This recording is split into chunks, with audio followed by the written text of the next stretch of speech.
Welcome to the Free Library of Philadelphia. My name is Jason Freeman, and I work here in the author events office. And I'm really excited to be here tonight to introduce Phil Klay and Atticus Lish. Redeployment, Bill Klay's debut story collection, has been called, quote, the best literary work thus far written by a veteran of America's recent wars, by The New Yorker.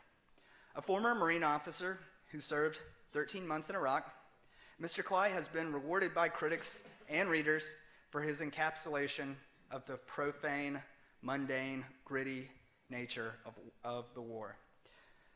The virtuosic Redeployment is a New York Times bestseller and is the winner of the 2014 National Book Award.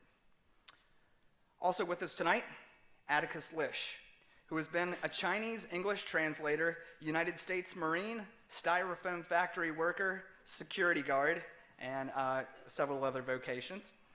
He is also, notably, the author of Life is with People, a book of captioned drawings. In Mr. Lish's debut novel, Preparation for the Next Life, a troubled veteran and an oppressed illegal alien cross paths in a story of violence, madness, and what I'm finding to be surprising tenderness. The New York Times calls it perhaps the finest and most unsentimental love story of the new decade, which I love. And it was just today announced that it was a finalist for the 2015 PEN/Faulkner Award. So tonight we're going to have Mr. Lish reading first, so if you please join me in welcoming him to the stage, Atticus Lish.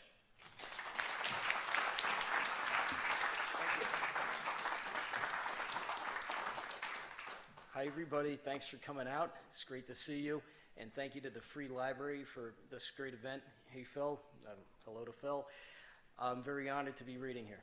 So I'm going to read from the chapter where my main character, whose name is Brad Skinner, who is a returning vet from Iraq, he meets the heroine of the book, whose name is Zole. As you just heard, she's an illegal immigrant. And this is going to take place in Flushing, Queens, in New York. Here goes. One day, 3 or 4 days after arriving in the city, having just taken his meds, he went back down into the subway and sat down on the first train that came and didn't move until after it had risen up out of the tunnel into daylight onto elevated tracks, passing the backs of billboards, train yards, and water towers. After a couple stops, he went up to the window and stuck his face against it and watched the rooftops coming. The stops kept coming. He had gotten a long way out. Across the field of rooftops, he saw cranes. Down below, he saw a car turning on the littered street and heard a burst of the hammer drill from an auto repair. In theory, it might have been possible to figure out where he was from the map and how he could get back. Instead, he said to himself, no, let me go all the way to the end. When they got out to the last stop, he got off because he had to and went out on the street. It was crowded, and a woman bumped him with her shopping bags coming out of Caldor. He raised his hooded head and looked at her, and she apologized.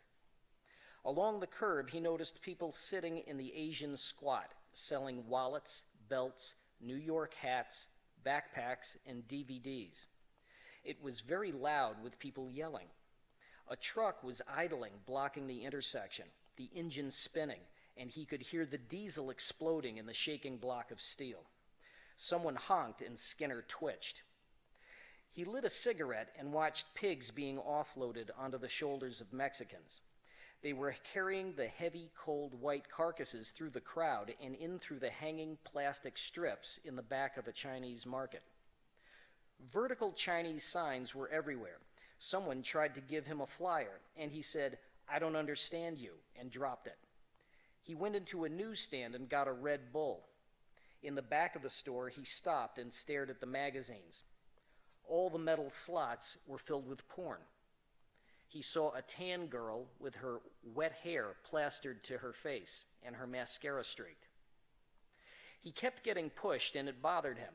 He forced his way out through the people coming into the newsstand, and once outside, drank his Red Bull, moving with the crowd. Another 4-foot woman handed him a flyer. Massagee, she said. The piece of paper said bodywork, 1 hour. Awesome, he said, and stuffed it in his pocket. The garbage on the street had a peculiar smell. In the windows, he saw red roast pork on steel hooks. A mother was squatting, helping a boy urinate in the gutter. When he flipped his empty can into the garbage, an immigrant in flowered sleeve guards came behind him and picked it up with tongs. He heard a chanting, which was all of their voices overlapping. The women wore black leather jackets and spike-heeled boots with buckles and fringe. One of them looked at him directly, and she had eyeliner and a mane of dyed reddish hair, and then he lost her in the crowd. He went down the avenue, crossing under a railroad bridge, and searched down an alley, passing right by a doorway where each tread of the stairs said table shower, leading up to a massage parlor on the second floor. At night, the stairs would have been lit up like a runway, and he would have guessed what it was then. But in the daytime, you had to read Chinese to know what you were seeing. He came to the projects behind the train tracks. From here, he saw the bridge and the water, and he went back down another alley until he was on the avenue with the crowd again. He took the flyer out of his pocket and checked it. The crowd was taking him like a conveyor belt past everywhere he had already been. After he had gone beneath the railroad bridge a second time, he saw a group of men hanging around in front of what looked like a condemned building, smoking cigarettes. There was a dead gray neon sign on an upper floor that spelled KTV. Skinner tried to see inside through the thick, smeared glass doors. The men eyed him. What's the foreigner doing? Look at this clothing of his. A cop? A health inspector? A person with time on his hands. Pay no attention to him. Skinner pulled the door open and went inside. The building was occupied and there were utilities functioning inside it. He could feel them right away. A back door was open and a young male, by the sound of his voice, was in the alley talking on the phone in a rough, loud Asian language. Stairs led up and down. When Skinner began checking the first floor, he discovered a maze filled with 99-cent store-type goods. Backpacks and umbrellas hung from the ceiling. The vendors, eating noodles out of styrofoam bowls and talking loudly, went silent as he moved down the aisle. When he looked back, he realized they were watching him on closed-circuit TV. What's down here? They ignored him to his face. He saw them exchanging looks, and a woman stared at him as if he were a monster. A man in a gold chain circled behind him, pretending not to look at him. When Skinner repeated his question, a thick-faced woman of about 40, who was knitting, shook her head. Then she turned to the others and said, "Impotent." "No speaky English, huh? Good to go." He stuck his large, broken-nailed hand in a cardboard shipping box, took out a padded bra, and chucked it back. Clumping upstairs in his boots, he found nothing but a locked door on the second-story landing and a table covered in take-out condiment packets and other trash. He jogged back down to the first floor and stuck his head out in the alley, catching a whiff of garbage, seeing fire escapes, and hearing exhaust fans. Whoever had been on the phone out here had gone. He went back inside and checked down the stairs, this time descending to the basement. In the basement, there were food stands packed in together. Fires were hissing and it was loud. Napkins were soaking on the floor. The linoleum was rotting down to the wood beneath. He went around the rusting, folding tables where Asians sat in jeans with keys on their belts, looking fixedly at their phones. "What you want?" a woman yelled. "Where's the massage at?" "Where the who?" "Where's the massage spot at?" "The girls." "No, no girls," she yelled. "Noodle." Skinner tried to see inside her metal pot. "Well, what kind of noodles is it?" She pointed with the ladle at the sign overhead. "Up there," she told him. The sign said, "Field poultry with family flavor northern hot, $2.75. He kept walking through the maze of tables and pillars holding up the bowing ceiling, and the gas hissing, and the yelling, and the banging of woks. When there was nowhere else to go, he returned to a steel fire door with a half-lit exit sign askew above it, which he had noticed earlier, and checked it again. The alarm contacts were painted over. There was no handle on this side, but he could see the latch was not engaged. After glancing briefly over his shoulder, he wedged his fingers in the gap and pulled it open. Nothing went off. He held the door open and leaned inside, seeing a cinder block hallway. The ceiling was half ripped down, and there were acoustic tiles, buckled, rotted, water-stained, and lying broken on the floor. He stepped inside. The fire door banged shut behind him.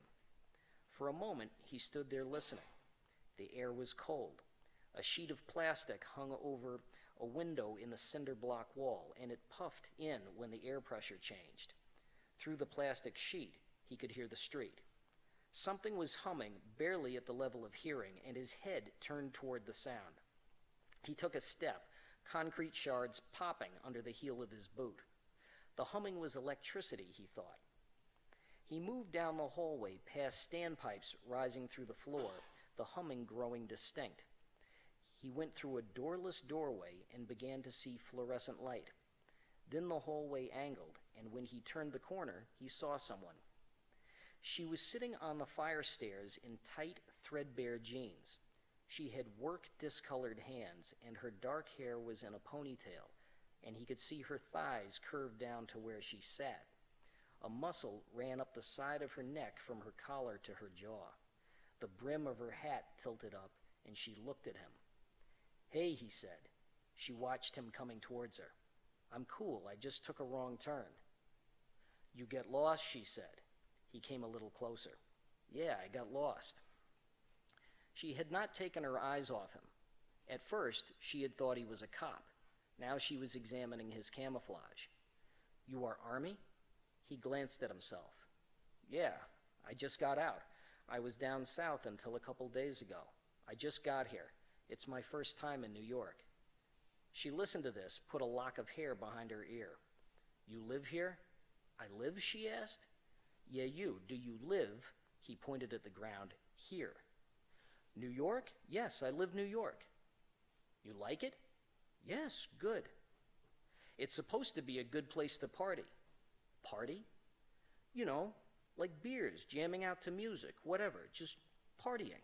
He sang da da da da da da and did a little goof-off dance. "I like," she smiled. "This is very good." Their eyes met and they looked away. He took his cigarettes out. "You smoke?" "No." "Good girl, huh?" "I am runner." "Runner? Like running?" "Yes, runner." "Why'd you want to know if I was in the Army?" Skinner asked. "Why?" "Why, I ask?" "Yeah, why?" "Because in my family, we are the Army." "You were in the Army? What Army?" "Not I am. My father. In the People's Liberation of China. My father is the sergeant." "No way. Is that why you're strong? You look strong." "Strong? Yes." She stood up and stepped forward into a deep lunge. "Every day I am doing running, gymnastic, like this one." And she dipped up and down, touching her knee to the floor. Skinner watched her legs flexing. "I do many of them. And yang wo tui." "What?" "Yang wo tui," she said. "Pushing, like this one." And she mimed doing push-ups. "Most girls can't do them." "Yes, I can do." "I don't know. I have to see this." "I show you." She got down, brushed concrete shards away from her hands, and hooked one foot behind her ankle. Skinner gazed at her cell phone outlined in the back pocket of her jeans. She did a perfect push-up. Then she took a breath and did a series of them. "Wow," he said. She got up, smiling, dusting off her hands. 10, she said. "That was awesome." "Please," she said, stepping back with a sweeping gesture, offering him the floor. "Who, me?" "Yes, you are. Push, please." "How many you want?" he asked, pulling off his camouflage. "Oh, 100. In China, Army boys can do 100. If you will be better than them, maybe I think 120. "Is that all?" He got down and started pushing. She watched the nape of his erect, short-cropped head, the ridged plates of his shoulders going together and apart, his kinetic energy as he threw his body up and down. He counted off in a rapid, mild voice.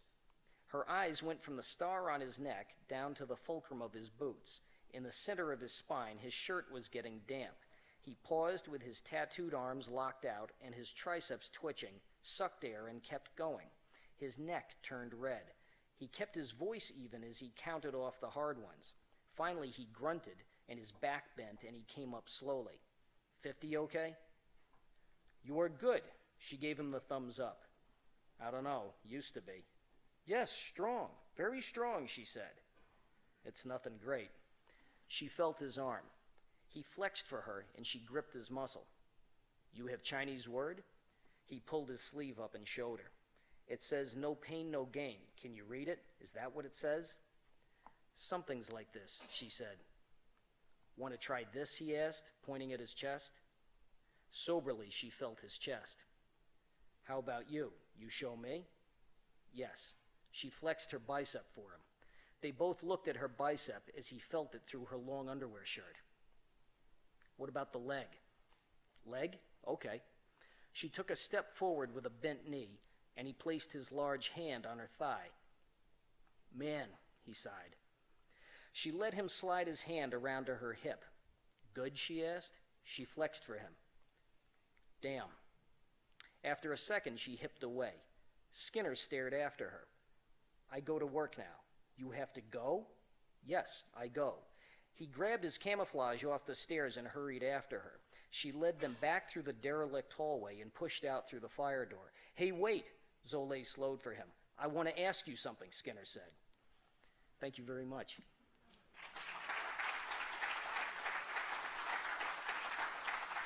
I go down there, or did I go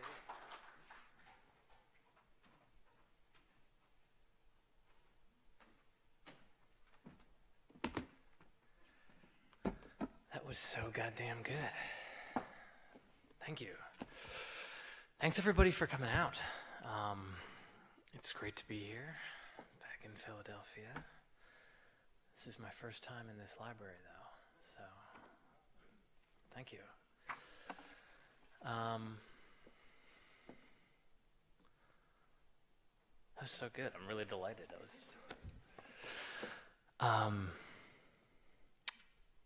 We'll have a push-up contest afterwards. So I'm gonna read this book of 12 stories. Are all from different perspectives, different narrators doing different jobs in the military.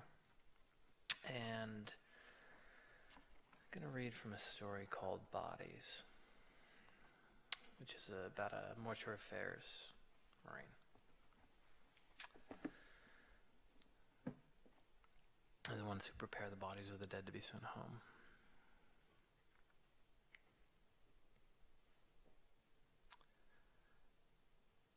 For a long time, I was angry. I didn't want to talk about Iraq, so I wouldn't tell anybody I'd been. And if people knew, if they pressed, I'd tell them lies. There was this Haji corpse, I'd say, lying in the sun. He'd been there for days. It was swollen with gases. The eyes were sockets, and we had to clean it off the streets. Then I'd look at my audience and size them up, see if they wanted me to keep going. You'd be surprised how many do. That's what I did, I'd say. I collected remains, U.S. forces mostly, but sometimes Iraqis, even insurgents. There are two ways to tell the story: funny or sad. Guys like it funny with lots of gore and a grin on your face when you get to the end. Girls like it sad with a 1,000-yard stare out to the distance as you gaze on the horrors of war they can't quite see. Either way, it's the same story. This lieutenant colonel who's visiting the government center rolls up, sees two Marines maneuvering around a body bag, and decides he'll go show what a regular guy he is and help. As I tell the story, this lieutenant colonel is a large, arrogant bear of a man with fresh-pressed camis and a short, tight mustache. He's got huge hands, I'd say. And he comes up to us and he says, "Here, Marine, let me help you with that." And without waiting for us to respond or warn him off, he reaches down and he grabs the body bag. Then I describe how he launches up as though he's doing a clean and jerk. He was strong, I'll give him that, I'd say. But the bag rips on the edge of the truck's back gate, and the skin of the Haji tears with it. A big jagged tear through the stomach. Rotting blood and fluid and organs slide out like groceries to the bottom of a wet paper bag. Human soup hits him right in the face, running down his mustache. If I'm telling the story sad, I can stop there. If I'm telling it funny, though, there's one more crucial bit which Corporal G had done when he told the story to me for the first time, back in 2004, before either of us had collected remains or knew what we were talking about. I don't know where G heard the story. The colonel screamed like a bitch, G had said, and then he'd made a weird high-pitched keening noise, deep in his throat, like a wheezing dog.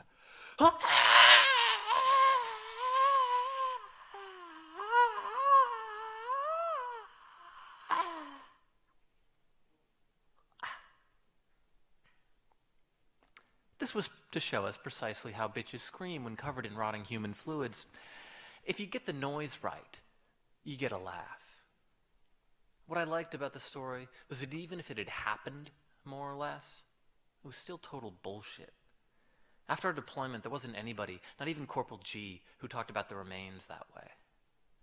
Some of the mortuary affairs Marines thought the spirits of the dead hung about the bodies. It creeped them out. You can feel it, they'd say, especially when you look at the faces.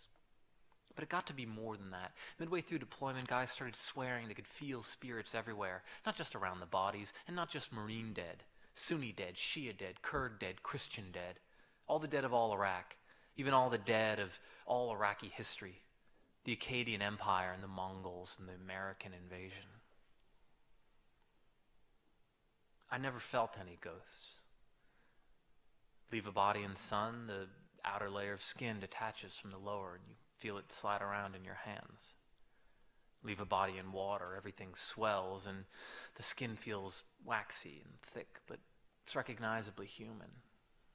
That's all. Except for me and Corporal G, though. Everybody in mortuary affairs talked about ghosts. We never said any different. So that's the opening of bodies. And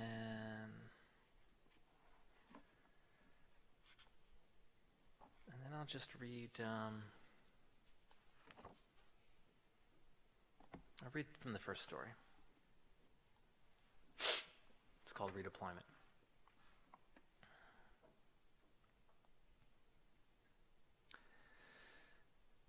We shot dogs. Not by accident. We did it on purpose, and we called it Operation Scooby. I'm a dog person, so I thought about that a lot. First time was instinct. I hear O'Leary go, Jesus, and there's a skinny brown dog lapping up blood the same way he'd lap up water from a bowl. It wasn't American blood, but still, there's that dog, lapping it up. And it's the last straw, I guess, and then it's open season on dogs. At the time, you don't think about it. You're thinking about who's in that house, what's he armed with, how he's going to kill you, your buddies. You're going block by block, fighting with rifles good to 550 meters, and you're killing people at 5 in a concrete box. The thinking comes later, when they give you the time. See, it's not a straight shot back from war to the Jacksonville Mall. When our deployment was up, they put us on TQ, this logistics base out in the desert. Let us decompress a bit. I'm not sure what they meant by that, decompress. We took it to mean jerk off a lot in the showers, smoke a lot of cigarettes and play a lot of cards. And then they took us to Kuwait and put us on a commercial airliner to go home. So there you are. You've been in a no-shit war zone, and you're sitting in a plush chair looking up at a little nozzle shooting air conditioning thinking, what the fuck? You got a rifle between your knees, and so does everyone else. Some Marines got M9 pistols, but they take away your bayonets because you aren't allowed to have knives on an airplane. Even though you showered, y'all look grimy and lean. Everybody's hollow-eyed, and their camis are beat to shit. And you sit there, and you close your eyes, and you think. The problem is, your thoughts don't come out in any kind of straight order. You don't think, oh, I did A, then B, then C, then D. You try to think about home, and you're in the torture house. You see the body parts in the locker and the retarded guy in the cage. He squawked like a chicken. His head was shrunk down to a coconut. It takes you a while to remember Doc saying they'd injected mercury into his skull. You see the things you saw the times you nearly died. The broken television and the Haji corpse. Eichholz, covered in blood. Lieutenant on the radio. You see the little girl, the photographs Curtis found in a desk. First had a beautiful Iraqi kid, maybe 7 or 8 years old, and bare feet in a pretty white dress like its first communion. Next photo, she's in a red dress, high heels, heavy makeup. Next photo, same dress, but her face is smudged and she's holding a gun to her head. I tried to think of other things, like my wife, Cheryl. She's got pale skin and fine dark hairs on her arms. She's ashamed of them, but they're soft, delicate. But thinking of Cheryl made me feel guilty, and I think about Lance Corporal Hernandez, Corporal Smith, and Eichholtz. We were like brothers, Eichholtz and me. The two of us saved this Marine's life one time. A few weeks later, Eichholtz is climbing over a wall, and Sergeant pops out a window and shoots him in the back when he's halfway over. So I'm thinking about that. And I'm seeing the retard and the wall Eichholtz died on. But here's the thing. I'm thinking a lot, I mean a lot, about those fucking dogs. Let's skip ahead. So the plane touches down in Cherry Point, and they load all their stuff up on trucks, and they go to Lejeune, and there's all this kind of administrative stuff they have to take care of before they get to see their families. So they're at the last step, which is the armory. When I got to the window and handed in my rifle, it brought me up short. It was the first time I'd been separated from it in months. I didn't know where to rest my hands. First I put them in my pockets, and I took them out and crossed my arms, and then I just let them hang, useless at my sides. After all the rifles were turned in, First Sergeant had us get in a parade formation with a fucking guidon waving out front, and we marched down A Street. When we got to the edge of the first barracks, people started cheering.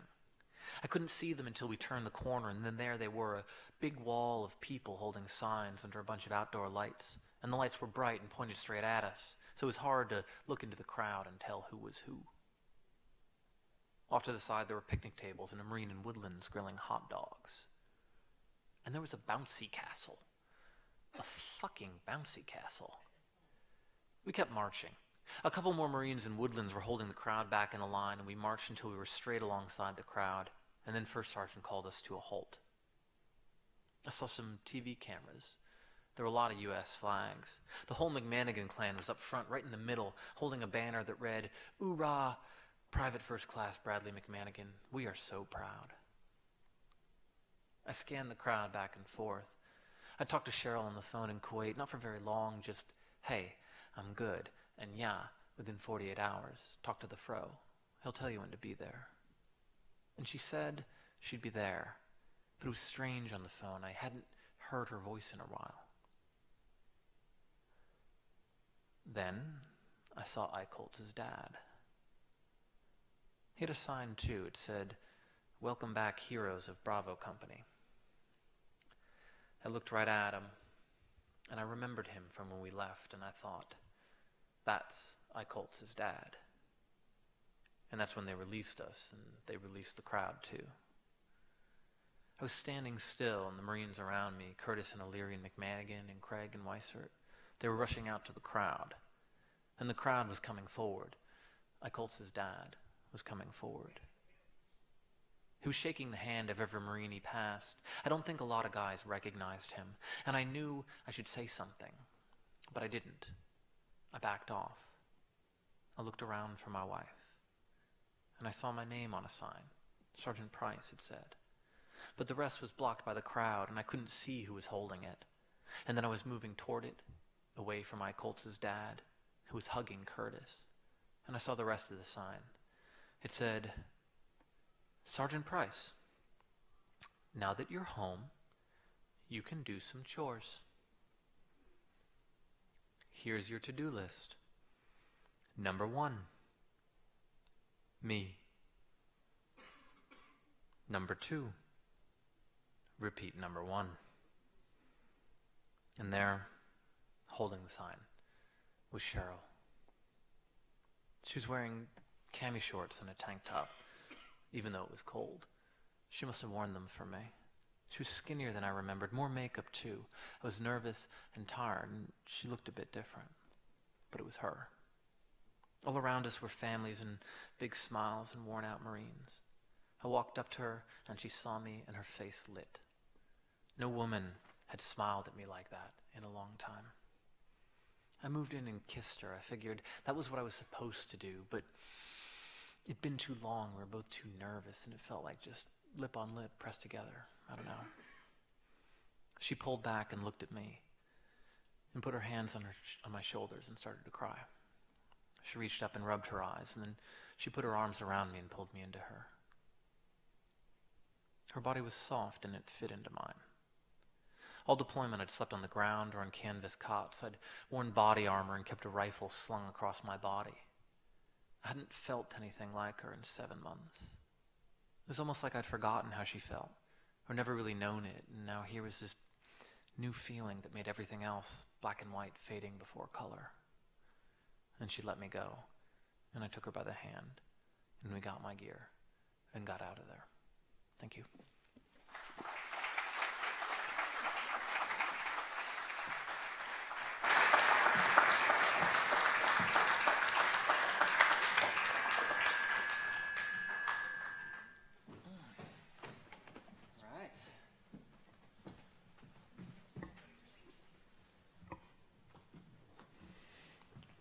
You're keeping those pastries close. All right. Oh, yeah. He knows I have pastry in my bag. Thank you all very much. Let's give them another round of applause.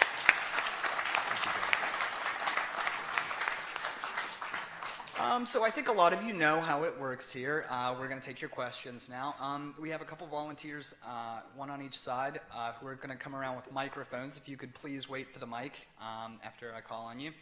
And this is so that the people listening to our podcast at home can hear your wonderful, awesome questions. Who would like to go first? A gentleman right here. Hi, this question is Raphael. I really loved the book, and I really loved how each story had a very different character from a very different perspective. And I was just really curious how you came about deciding which stories to tell, meaning like what were a lot of it people that you knew and then you applied stories to them, or stories that you knew when you made up the people? How did it come about? Well, it's not people that I knew necessarily. You take things from your life or from people that you knew, but I didn't want any one character to be like a thinly veiled, character. Can everybody hear me? We good? All right. Because then I would feel constrained writing about them. I was a public affairs officer in Iraq. I spent a lot of time with a lot of different types of Marines and soldiers and sailors. So I'd been exposed to a lot of different jobs, and I was just sort of generally interested in them. And when I was writing the collection, there were certain things that I guess troubled me or confused me that I wanted to explore. And so it was a matter of finding characters who would allow me to explore those questions. I mean, it's hard to articulate, but it wasn't like I had this plan of like I need X perspective and Y perspective. I had a kind of general sense of what I wanted to talk about in the book, and then some of the stories started from very different narrators, right? There's a story that's told from the perspective of a chaplain that started out in early drafts not from his perspective at all, and then it kind of slid into that because the questions that I was raising in the story, he seemed like the best narrator to answer. So I came about through a kind of slow process of reading and thinking about Iraq, interviewing veterans for sure, reading a lot of memoirs, reading fiction, reading stuff that has nothing to do with Iraq but was really informative, like Georges Bernanos' Diary of the Country Priest, to go back to the bit with the chaplain, and then trying to find a way to fit that into what I was working on. Okay, thank you very much. We have a lady right here on the side. Hi, I really love the book, and I have a question that's a little trivial. This is for Phil. I'm going to read your book, the other gentleman's book soon. But I just. It's not required. Yeah, I know. But I just finished. That's not true. It is. All right. Yeah. Okay, well, I just finished Redeployment, and I thought it was wonderful. But I have a trivial question about it. I got confused with all the acronyms, and I was just wondering if you ever considered putting a glossary in. I just assumed that everybody knew all those. No, I mean, a lot of people have said that. And it was something I was very conscious of. And thank you very much for reading the book. I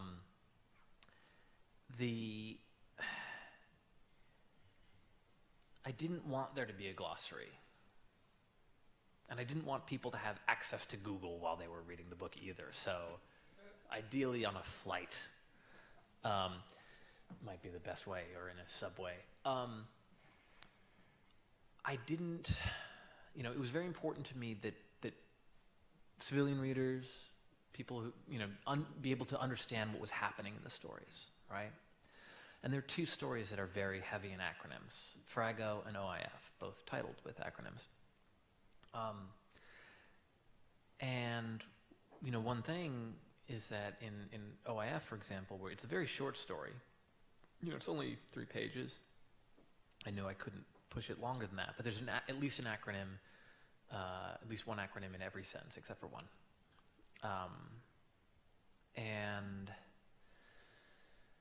What was I doing there? Well, one thing, most veterans don't know all those acronyms. There's at least one acronym in that story that's ungoogleable, because it was specific to one unit. But I wanted, even just when you turn to that page and see all those acronyms just dotted across the text, that this is an alien language in some ways. And while I was writing the stories, I'd have, civilian friends of a friend, Lauren Holmes, who's a great writer. There's a book coming out called Barbara the Slut and Other People, who, not a war writer, but, I'd send her drafts, I'd send other civilian friends drafts who not only were not, vets, but also weren't like, military buffs. And it was always with, I know you won't understand most of the acronyms here, but do you understand what's happening in the story, the emotional content of the story? And I wanted to play with the way that the language works in the military, the way that it can be used to obscure, and also sometimes the way that it can be emotive, the rhythm of that language, and I wanted that disconnect. So, I only went overboard, I think, in 2 stories, but it was important to me that be in there, that was an important aspect of military culture that I wanted to expose readers to and also to think about. And that, you don't know every acronym. I know that, and I don't expect the reader to. And I just hope that Phil, you go along with it. Yeah. I'm sorry, just gonna say, for me, even though I didn't understand all the acronyms, it worked for me because it just felt like the voice of the military talking to me. Thank you. Yeah, I mean, you ever get that as a reader sometimes where you don't actually have to know everything? Like, I use foreign words in my book, too. I use, like, some Chinese words, and hopefully from context, you just kind of get the gist of it. Not saying that they can't be frustrating sometimes, too. I wasn't frustrated. I was just curious about. Yeah. I knew you must have had some reason, and I can picture those pages speckled with them, and I see it now. Right. Thank you. Thank you. Well, this actually, I was thinking about this too, and thinking of ways that, your work, each of your work, sort of reminded me of each other. And language was something that came up for me, and writing about difficult things and ugly things in this beautiful, I guess, Nabokovian kind of manner. And I was just kind of wondering, I know that sometimes we have to use, lovely language and beautiful prose to describe difficult things. I'm kind of wondering then what has been the reaction of, if either of you have spoken to former fellow Marines or servicemen about your work and what they've said about each of your work. I have. I mean, it's interesting getting the perspectives, and I've talked to people from different generations, right? Vietnam, Korea, and I mean, I didn't really know what the reaction would be, but it's been very positive, for the most part so far, which has been very gratifying to me. And I think, one of the things that happens is just people, sort of what I had hoped would happen was that people use it to start talking about some of the things that are, vital to their experience that might be different but related to some of the issues that I'm trying to talk about in the book.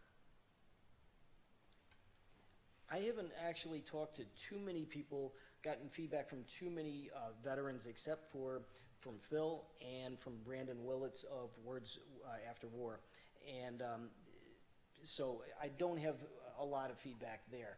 The vets that I tended to talk to were people who did not actually read the book, just guys I might talk to out on the street someplace. Okay, thank you. Many questions. Okay, this gentleman here, and then there was a lady, I believe, the lady in the back, too. Thank you very much, both of you. People have been writing about war for centuries, eons. What influences from the past that you find had an impact on how you wrote and covered your experiences all the way back? What are the great books that you read that you might have used as models? All Quiet on the Western Front. That was a great book for me, and I tried to read War and Peace and did not get through it.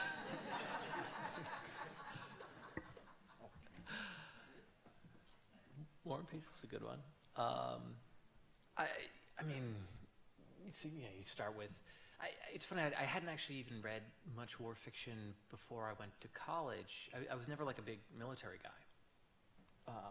In high school, if you told me I would join the military, I probably wouldn't have believed you. But I'd read the Iliad and the Odyssey, and I'd read Livy, and All Quiet on the Western Front, actually, and some of the other, and Catch-22, and some of the other big ones. And then I had a teacher, the poet Tom Slay, who's actually written very interesting things about war himself, and there's a great book of poetry, Station Said, that's just out that talks about actually Iraq. And he was like, all right, if you join the military, you need to read some of the smartest people to ever think about war. And he had me read Isaac Babel, and he had me read War and Peace, and he had me read Hemingway's short stories, and Celine's Journey to the End of the Night, and World War I poet David Jones and Princess. And I kept reading when I was in Iraq. I read Gravity's Rainbow. I read the first 9 books of Anthony Powell's Dance to the Music of Time, and the 7th through 9th are World War II, and very, very interesting in that regard. Waigu Ghali's Beer in the Snooker Club. It's not really a war novel, but there's this sort of central chapter involves, after the Suez Crisis, these Egyptian characters going back to Iraq and having this really bizarre, hilarious and sad and painful interaction with a British soldier. Hasek's The Good Soldier Schweck. Joseph Conrad, huge influence for me.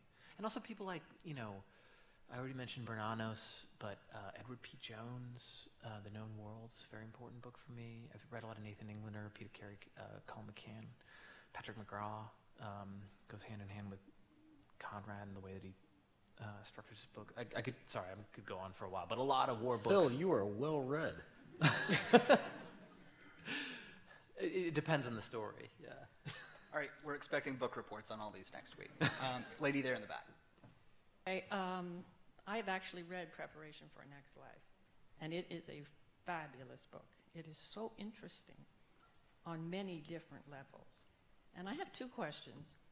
One is how you came to it, how you came to think about it and write it. And then, did you actually go to New York and get on the train and do all that to describe those things? Yes, I did. There were 3 things that made me want to write the book. One was the Iraq War, one was that I had the chance to live in China, and one was moving to New York. And I would say those are the 3 seeds. And what you mentioned about New York, that was real. That's my wife. Beth and I would go all over the city. Don't ask me why. We would take these really long walks. We would go out to the end of Queens, where it turns into Long Island. We walked from Yonkers all the way down. We walked from Jersey through Staten Island back. You know, we had to take a bus over the Verrazano, but other than that, it's all walking. We went on monster walks. That was a big influence in the book, because I was fascinated in the landscape of New York, especially the parts that aren't really the nice parts, like the outer kind of industrial-looking areas, those wastelands. They just got into my head. It was fascinating. Thank you. Great, thanks very much. Gentleman right here, and then I saw a hand over here too. My question is for Mr. Klay. You, in your article, you said that you wanted to represent the volunteer soldier and their experience. And I think there is another factor that lots of people have actually omitting, and which is the factor of the leadership of our military. First, for example, in the first Iraq War, when the Desert Storm, I believe, there was we had volunteer military, right? But the leadership was from back in the old days, was still constricted, was still under the leadership of those good old people, Schwarzkopf, but in Iraqi freedom, it just happened for the first time in the history of the United States. The military was under volunteer soldier from A to Z. Mm-hmm. And it was the first time also we depend heavily on military, in military contractor. Yes. As a public affair officer, I think in your daily briefing, how did you experience all those people who were pretty much, they were all making living?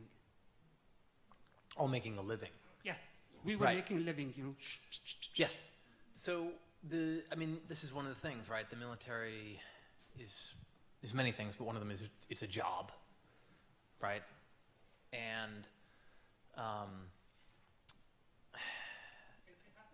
not a job.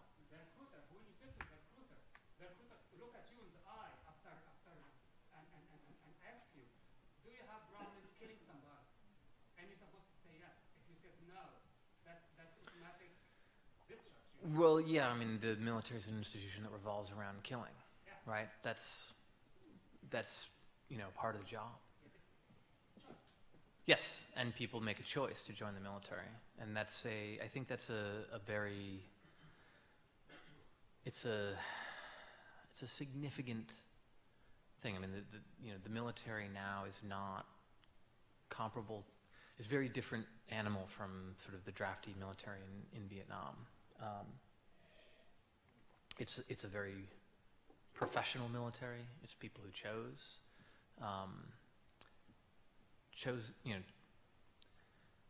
to serve, and people join for a whole complicated variety of reasons.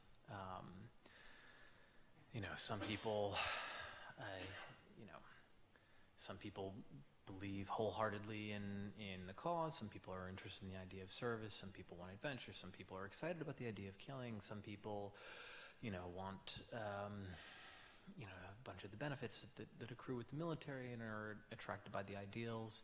I have one friend who protested the Iraq War and then joined the military because he figured that if we were going to be at war, we should have thoughtful and humane people carrying out that policy. So he protested the war and then joined the military and then got sent to Afghanistan because you don't choose where you go, right?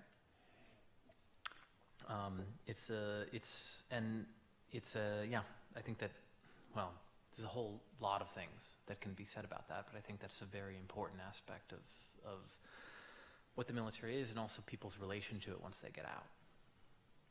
Thank you. The lady right there on this side. You've both read things about previous wars. How do you think that the feelings of the characters in your book and the experiences are different from those of the previous wars that you've read about? That's stumping me. When you ask that, I don't know. I didn't, in fact, I was kind of thinking the opposite. I was kind of thinking there's a similarity. Yeah, now that you mention it, I think there is a similarity. That's what I came to. Because when I read a lot about war, it seemed there was an overlap for a lot of people. Not everybody, but a lot of people kind of started saying similar things, and I tried to go for that. I haven't been to a war. I wanted to try to be as accurate as possible. That's why I tried to go for the common ground that I found. So. I think there's a much different social context. There's a different context in which people join the military and a different context in which they're understood when they come home, right? The individual experience is always going to be the individual experience, right? So there are Vietnam veterans who are very proud of what they did in Vietnam and feel they behaved honorably and, you know, did their best in X, Y, and Z, and then are upset at the reaction they got when they came home. I interviewed a veteran of World War II, right? The greatest generation, the good war. I asked him what he thought of the notion of the greatest generation. He didn't even let me get the question out. He said, it's bullshit. John Berger's bullshit, you know. Thinks he discovered the greatest thing in the world. War ruined my life. So, you know, he told me the worst war story I've ever heard. So, you know, I think the always highly individual experience of one person going through war and experiencing that war and the choices that are available to them within the context of their unit and their job and where they are and the choices they make and then have to live with. And then there's the way that those wars, the public understanding of those wars. And that public understanding is always actually, I think, sort of, we're always kind of puzzling it through as a culture. So I think that's one of the big things. You know, whatever the individual experience is, yeah, is going to be complicated and very diverse. But what you come back to, I mean, we're in a very different place. Thank you. Gentleman right there. This is more for Atticus. You had said, and I think I heard it also when you were interviewed, that when you came to New York, you were struck by the gritty parts of it. And I was asking myself, well, where the hell did you come from that New York's grittiness, from the way you described it, seemed to be more pronounced than the grittiness of some other city? And I lived in New York, and I found Philadelphia's grittiness outdid New York's. I mean, they're all different, but I'm interested in cities and the way we experience them as both the architecture and the history that's rolled into the architecture. So where did you come from, and do you still have this desire deep in your gut to experience the grittiness of other places too? Well, first of all, New York is, I recently heard it's one of the 10 safest cities to live in now, and so it's not really all that bad at all. It's very nice. It's very safe. If you don't go out late at night, you won't have any trouble. So it's been a very good place to live. And Philly does have its underbelly. I mean, you know, I don't come here a lot, but I know what you're talking about. So where was I coming from? Just when I first came to New York was 2006, and I was coming from living a year in China. And you know, when I came to the city, I was just fascinated with it, but with the outer area. And you know, you can still find some problems if you go to East New York, or if you go to, you know, Freeport, or different places that are outside. A lot of the problems that you're talking about get pushed out now because of gentrification. But where did you live before China? Where did I live before China? I'm a little bit of a rambling man. Before China, I was living in, give me a second, I was living in Watertown in Boston. And so just different places. Does that answer your question? You want to know like why New York impressed me as a kind of like a tough town or something? Understand what about it struck you as uniquely gritty? Okay, I can answer that. Well, really, it's not just New York has got a feeling to it, you know, and I mean it's got kind of a unique profile. I mean, if you and of course so does Philadelphia. Every city has its own character. That's what you, as someone who's interested in cities, you just said would undoubtedly agree with. And New York just kind of captured my imagination when I went back and I saw it. And in particular, I would talk about the I was into the parts of the city that were where it was just like that shaded area going out from urban, going into suburban. For some reason, I was just really fascinated by that, where you suddenly start feeling like you're not in New York anymore. And I just used to walk all around there. So that's where that came from for me. Thank you. I see a hand in the back there and a hand in the back right there.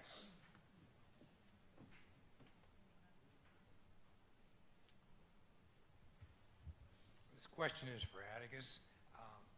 Is your father still living? Yes. Okay. Did he see your work as you progressed on it? No.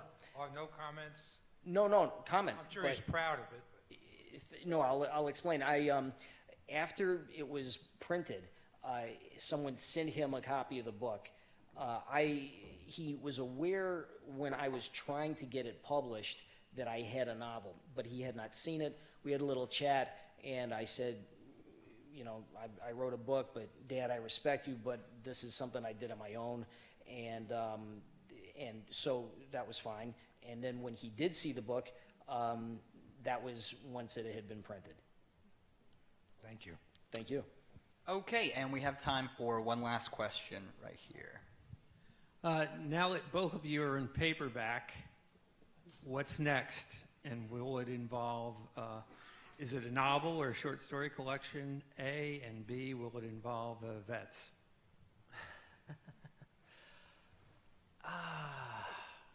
I'm working on a novel. We'll see. I mean, it's hard to say it in the early stages of something because it's going to be different. I'll tell you, I can say that, but I don't know what it's going to turn into because these things have a way of shifting and changing. Atticus? Yes, sir. I am struggling to write a second novel. All right, what a nice way to end. Before you join me in giving a nice round of applause to our authors, I want to remind you that we're having a book signing upstairs in the main lobby. Would you now join me in thanking Phil Klay and Atticus Lish? We had fun. Yeah, man, thank you. Yeah.